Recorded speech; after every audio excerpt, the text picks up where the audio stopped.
Salut à toi, c'est Guillaume de la Chain. On se retrouve pour une nouvelle vidéo un peu particulière, mais je te rassure, ça va être très simple à comprendre. En tout cas, j'ai fait tout ce que j'ai pu pour remettre tout ça en ordre, et tu vas voir qu'effectivement, on a affaire à une sorte de formule magique.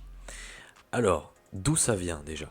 Il se trouve qu'en mai 2025, pardon, donc il y a déjà quelques mois, j'en avais parlé un petit peu sur Twitter, j'avais fait une petite découverte via cette publication et je me suis dit, ça mérite franchement de s'y intéresser, de creuser un peu ça.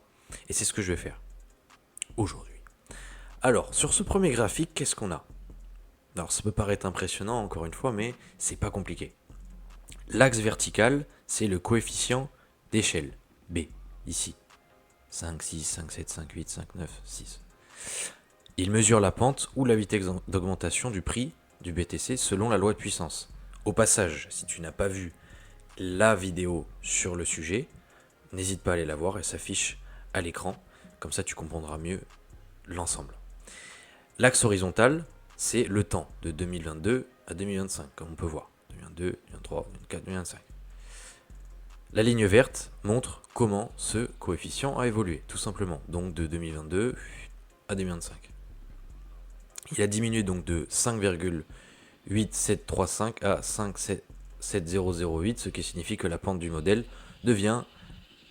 Ouais, voilà, c'est le petit... le petit oiseau, je sais pas comment il s'appelle celui-là.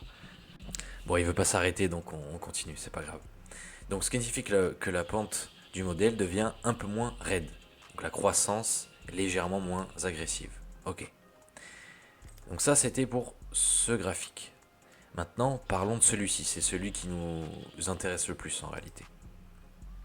L'axe vertical, c'est la valeur de R majuscule au carré, allant de 0,94 à 0,96, grosso modo. On peut voir. Voilà. Donc R majuscule au carré égale 0,9586 en 2025 contre 0,9467 en 2022. Donc cela indique à quel point les données réelles suivent bien le modèle. Pourquoi? Parce que plus c'est proche de 1, plus le modèle est fiable. Et plus on s'approche de 0, plus le modèle ne vaut rien. Et là, on va y revenir, j'utilise le mot modèle, mais en réalité, voilà, donc c'est la loi de puissance, encore une fois. Mais avant d'aller plus loin, je voulais juste rappeler le calcul pour obtenir ce résultat, donc de 0,95. C'est ceci. Ce que je retiens, c'est qu'il faut faire 1 moins erreur du modèle sur dispersion totale des données. Voilà. Mais bien sûr, c'est un calcul plus compliqué pour obtenir la donnée en question. Donc voilà, les 0,95, 86. Donc reprenons. On a bien 0, donc 95, 86. Qu'est-ce que ça signifie? 95,86% de la variance des données est expliquée par cette loi.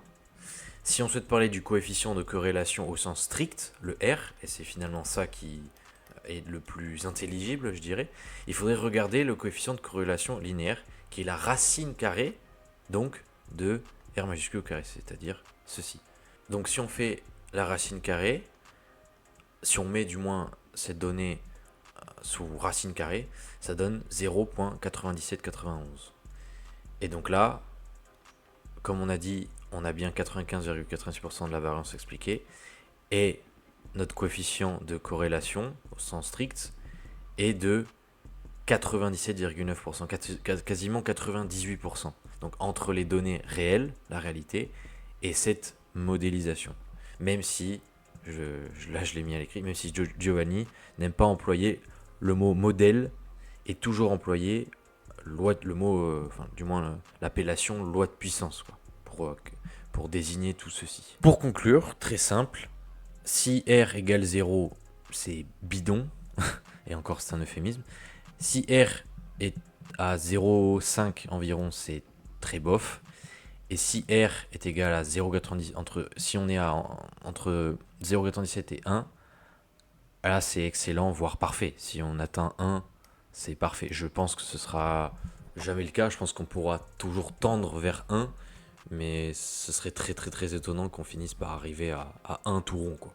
Et voilà, c'est déjà terminé. J'espère que ce sera intelligible, ce sera digeste. Je pense que Finalement, c'est assez simple une fois qu'on sait comment déjà on obtient les données. Pas la peine de faire tous les calculs, mais déjà quand on sait quelle est la formule, et ensuite ce que ça signifie avec notre repère donc de 0, 0,5 ou 1, eh bien, ah, qu'y a-t-il de plus simple? Rien, je crois. Voilà, j'espère que tu mettras un like si tu as apprécié. N'hésite pas à commenter si tu as des questions. N'hésite pas à t'abonner si ce n'est pas déjà fait. Et n'hésite surtout pas à aller regarder les autres vidéos dans le thème que justement qui traitent cet angle, qui traitent du moins Bitcoin sous cet angle des mathématiques. Et franchement, quand on observe la nature, ouais, il suffit juste d'observer la nature, on se rend compte que tout est régi par les mathématiques. Il y a de la géométrie partout, il y a des maths partout. Et c'est le cas aussi pour Bitcoin. Et ça, c'est génial. Voilà, sur ce, prends soin de toi. À toi très vite. C'était Guillaume de la Blockchain. Et à ta liberté.